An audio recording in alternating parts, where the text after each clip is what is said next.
Hello and welcome to the 1895 podcast with me, Thomas D. And me, Rob Cockerell. And Rob, bit of a different episode this one. We took last week off, didn't we? We were both a little under the weather. You might be able to still hear it in my voice, but we're refreshed and we're now here live in Bangkok. Nothing better than a bit of heat and sunshine to help with that recovery. I feel like I've sweat it out already. Yeah. What a great location on the river here as well. It's fantastic, isn't it? For those who might be watching this on socials, they'll be able to see the river behind us. We're here at the Shangri-La Hotel in Bangkok. We've got the river, we've got the boats, we've got the high-rises around us. A fantastic location for this event. And we've had a wonderful few days, haven't we? We've seen, we walked at least 12 to 15k yesterday. Yep. We saw the Golden Mount, the Golden Buddha.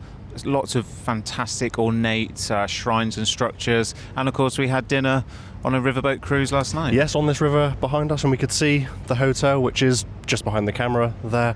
So great to get all that cultural stuff done, see a bit of the city, but now Into we're the action setting now. up for the event now, aren't we? We've just slipped away for a few minutes to record this episode of the podcast, but what a fantastic event we have coming up over the next couple of days. We do, yeah. We're talking all about pathways to performance and sustainability right here in Thailand and the wider APAC region, of course. A number of fantastic panel sessions and presentations coming up across the next 2 days, and of course the debut of the GWGI Awards. Yes, really looking forward to all of those, especially the awards, because I've seen the winners and a few exciting winners in there, isn't there? Oh, there are some fantastic winners, and it's great to be celebrating excellence and innovation in the industry. Well, I guess, Tom, we've been out and about in Bangkok quite a lot over the last 48 hours, so maybe we should head inside and continue with our preview of the event there. Yeah, let's get inside. Let's go. So here we are, Tom. We've made our way indoors to the venue, right at the registration desk area. Yes, we're just outside where our delegation will be walking through in, well, just a few hours' time now. Yep. Just through those doors to our left, we've got our conference room, we've got our exhibition space, and we'll be welcoming over 210 More than delegates, won't we? 230 delegate Wow. badges being made up, Tom. So yeah, really good cross-section of both local participation here in the APAC region and the international players as well. Yeah, and just to the right of us here, we can see those badges being set up. There's a real stack of them, which Natalie is putting out. So There are. that will be ready for the delegates to collect. That's going to be a hive of activity in just a few hours, like you It said. really will be. And then, of course, as we said outside, we've got our whole conference agenda coming tomorrow. So we'll be going through there into our conference room where we're tackling all the hot topics for the region, aren't we? And on that note, Tom, how about we make our way through there and start to talk about the topics that we can look forward to? Yeah, let's head down there. Let's go. So here we are, Tom, and for our listeners' benefit, we've taken our seats just outside the conference room in this wonderful hallway around the venue. Yeah, we were making our way down to the conference room and spotted this nice little breakout space. A nice Perfect view setup. of just where we were stood, in fact. Yeah, outside we were by just the down river. there by the pool and the river, weren't we? So Yes. wonderful shot, very ornate. Yes, absolutely. But Rob, what do we have to look forward to over the next couple of days? We've teased it a bit on our way here, but let's get into some details now. What do we really have to look forward to and get into the meat of in the next few days? Well, Tom, we like to say that we have the conversations that matter. So it's a bit of a shift up in the agenda this time around in terms of 2 years ago we were in KL in Malaysia and we talked a lot about the promise and the prospective performance in the region. We talked a lot about green hydrogen and other energy pathways. This time, 2 years on, those conversations have moved on a lot, and we're now looking at I'd say the market realities and the pragmatism behind it. So look, it's not all green hydrogen, let's face it. It's a lot of low carbon hydrogen, a lot of carbon capture, a lot of talk around ammonia, for example. So we're going to get into those conversations and talk not so much clean energy, but energy and decarbonisation and how we can make the two meet and work. So that's a big talking point that's evolved in 2 years.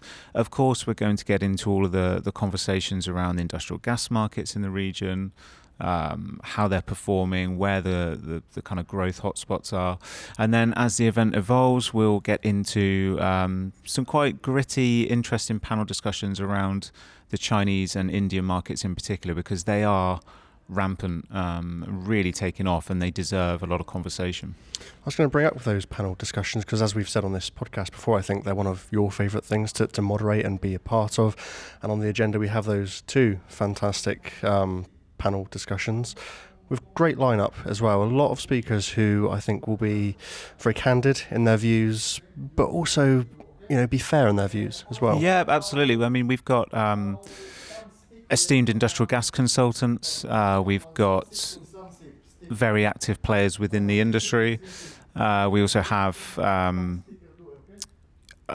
ex-industry personnel, should we say, ex-industrial gas professionals that are still on the clean tech side of things as well. So we'll have a number of different viewpoints from all sides, if you like. And yeah, we're going to get into a number of topics. So, what impact of China and India's market growth? Are they going to be the leading lights in this global gases industry? And what does that mean for the rest of the world? What does it mean for the established markets?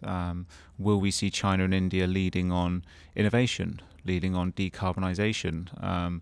Or will we expect to see them leading on energy, but not so much the decarb side, and actually continuing to be very propped up by fossil fuels as they continue their economic transformation? We're going to get into all of those kind of questions and talking tracks. We're going to pull up some question of the day results from our gasworld audience. We'll have some live dynamic polls from the event audience as well. So quite an interactive, immersive experience with those panels, I think. And a lot of ground for you to cover as well, clearly, in that hour that we've allowed for those two panel sessions. It's not enough time, yeah. Don't envy you with that job. And as we've done previously, we'll have to try and bring as much of those to our 1895 listeners as we can. Absolutely, yeah. There'll be whole episodes there, I think. Yeah, like normal, we'll have a few future episodes, but that might be great content for two future episodes too. And we should say that this is a bit of a bonus episode, shouldn't we? Because we've got two episodes of the 1895 coming out this week. One coming out in a couple of days where we sat down and spoke with Chuck Hayes of Swagelock, so listeners should be keeping an ear out for that. Absolutely. I talked about hydrogen, and who better to tell us about where hydrogen's at the moment and how to maximise the opportunity than Swagelock. Yeah. Absolutely. Now we've rested our legs here a little, so shall we make our way into the actual conference room now? Yeah, let's do it, yeah. Rob, we've made our way into the conference hall here. We can see the setup still happening around us. The stage is going up in front of our very eyes. Testing all the videos there and, the stills, so that looks good. And we've had a few, I say, problems recently when we've been recording a podcast where we've had a lot of background noise during these setups. So touch wood, we're not going to be faced with that again. Let's hope not. I can hear some glasses clinking and different things being sorted out on the rigging. But yeah, hopefully the listeners won't be able to pick a real hubbub of people with hard hats on.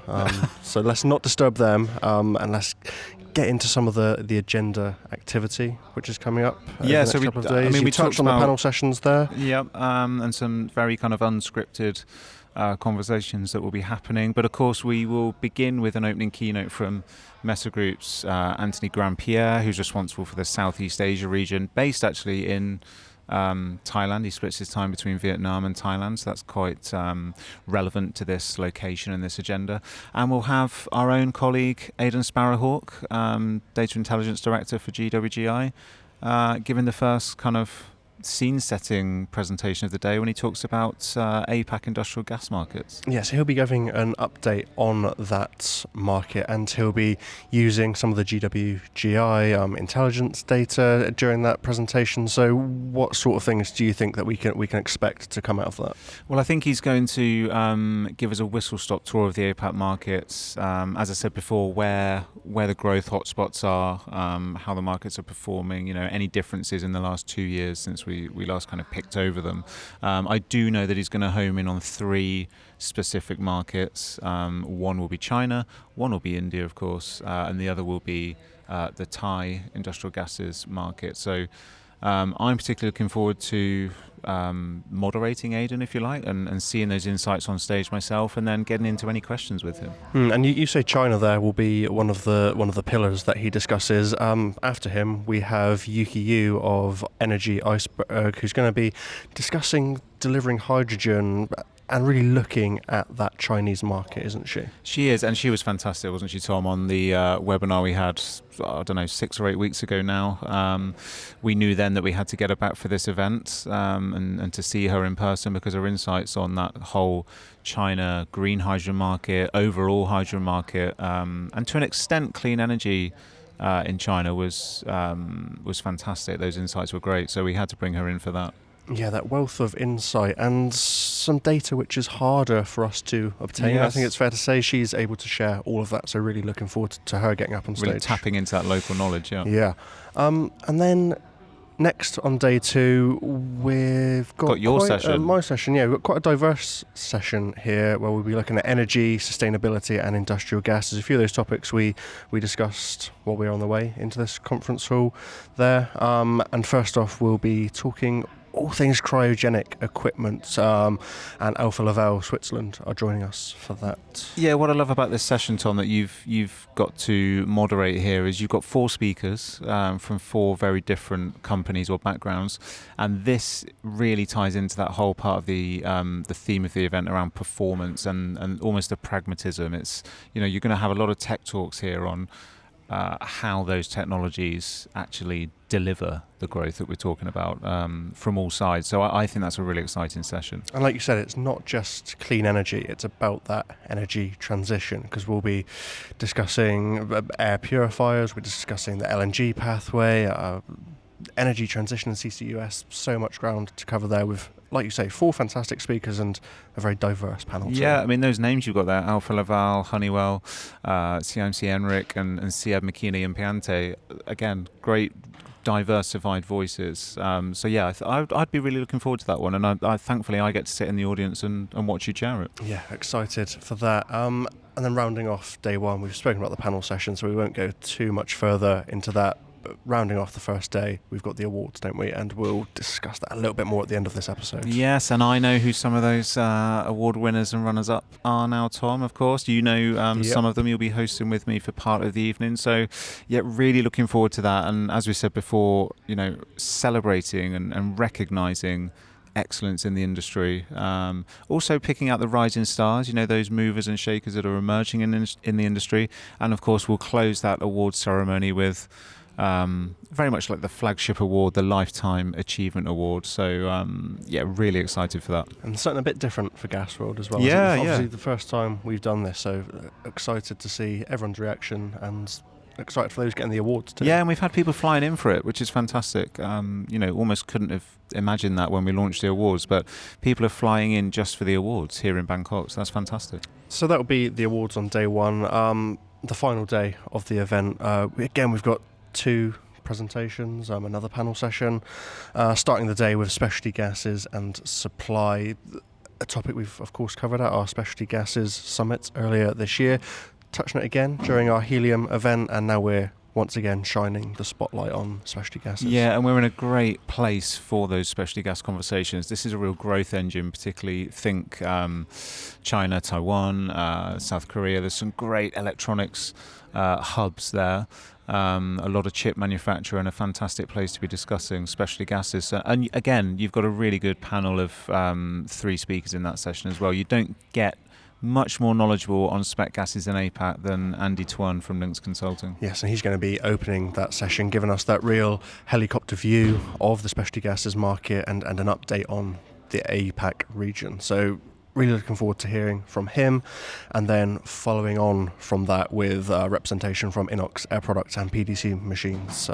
Familiar faces to this audience, but again, that wealth of knowledge and great to tap into those, and I'm sure there'll be plenty of audience questions as well for them. Yeah, absolutely. And I think I'm right in saying Inox Air Products is the leading independent player in the Indian market, and that talk's going to lean very much on the company's development or support for the solar sector in India. So, very topical talk there as well. Absolutely. And then following on from that, we have another of those panel discussions which we've mentioned, and closing the event, dare I say, it'll be the 2 best presenters of the whole event. Let's hope so. Are you talking about you and I, Tom? That's exactly what I'm talking about.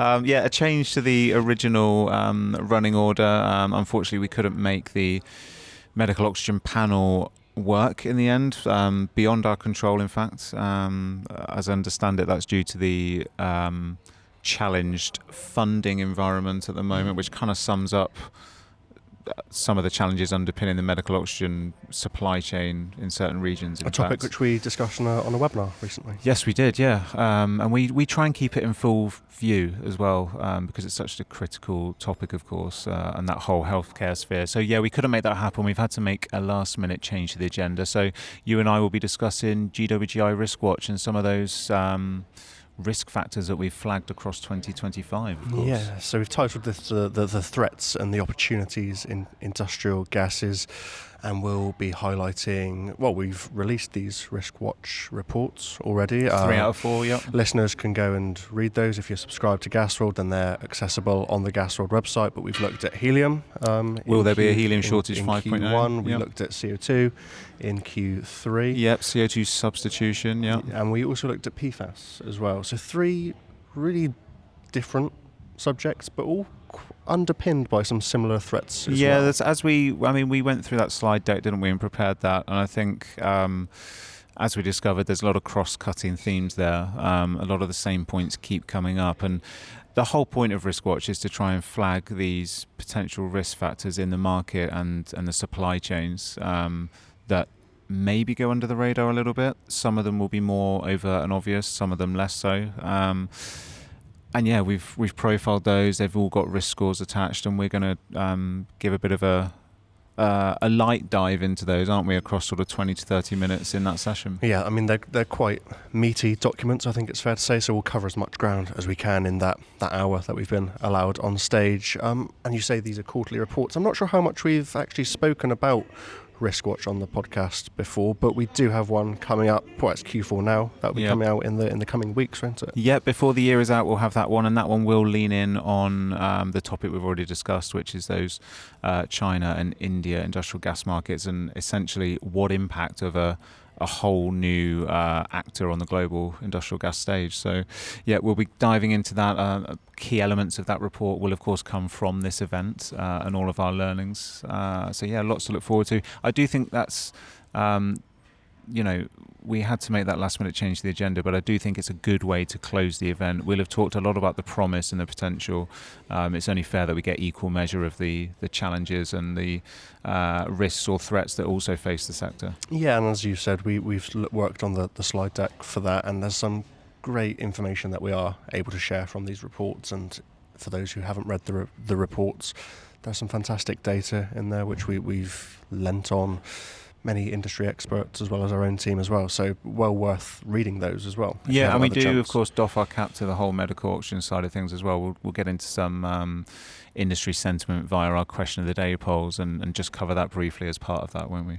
So that's the conference agenda, but let's just take a few minutes to return to those awards, because I've now got some of the categories in front of me.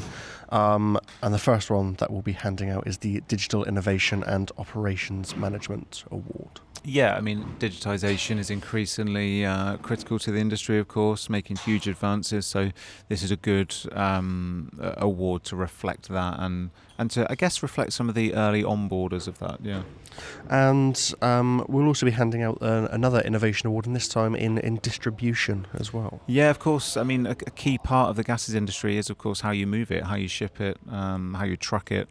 This award is definitely recognising those that are making, I would say, not so much progress, but advancing the side of distribution, whether that's from a safety point of view, driver safety, for example, or whether it's in how the gases are packaged and moved. So, yeah, again, quite an enterprising category. We then move into our next segment of the awards, where we'll be looking at sourcing and supply chain innovation, investing in decarbonisation, and impactful ESG initiatives. I can see the winners in front of me here. Very, very deserved winners, I've got to say. Yeah, absolutely. And it was astounding to see quite how many entries we did have, how much enthusiasm was behind those, and how strong the entries were, the submissions for each category. So it gave our judges quite a lot to think about to try and select those winners. And I was chair of the judges. I tried to be relatively impartial, but it was great to see how all of that came together. And then the next, I guess, segment of this awards ceremony will be our Rising Star segment. 4 awards there and 4 exciting winners. Yeah, and I think as long as I've been here reporting on this industry, talent, labour shortages has often come up as a big talking point, and not a huge challenge, I wouldn't say. It's not held anything back particularly, but it's often been cited as, look, this is something we do need to address. It's been quite a certain demographic for a long time, and we need new blood coming into the industry. So again, we're recognising that. We've got 4 fantastic winners in that Rising Stars category, so really looking forward to celebrating those guys on stage. And then closing out the awards, we have that all-important Lifetime Achievement Award. I've seen the trophy for that, and I've got to say it's big huge. one, yeah. But yeah, what a winner we have for that. Yeah, I think the trophy reflects the stature of the winner and the category itself. And this is an award that recognises that success and progress and commitment in this industry is not just about achievements and sort of transactional. It's about the deep relationships that are forged. It's about the personal connection and that side of leadership as well. And I have to say, we won't give any spoilers away, but this winner of this inaugural award is so well deserved, and I'm so happy that they're going to get that award. A tough act to follow for whoever wins that one will next be, actually. year. Yeah, I've already thought about that. Yeah, absolutely. So we'll of course be announcing those winners here in the room tomorrow now. But we'll also be publishing those on the gasworld website too, Yes. won't we? And we'll also be speaking to a few of the winners In in our a webinar. webinar in 2 weeks' time. Yep, So we'll have to get winners a webinar. few of them back and get their take on the award and everything that they've done to earn that award too. Yeah, absolutely. I think that'd be really good. And maybe if there's time, we can devote a bit of a corner of the podcast before the year is out to some of those winners. Absolutely. Well, Rob, we've had a good catch up there, but there's still plenty more to do before our delegation arrive in. Well, it's approaching about half an hour away. So Yeah, I think they're about to. It looks like they're completing all the rigging. I think an AV check is imminent, at which point we'll have to get out of here. It'll become too rowdy. Yeah, so let's get out of here. And one last reminder to listeners to like, follow and share the 1895 podcast, and we'll be back with some of those all-important event reviews. See you there.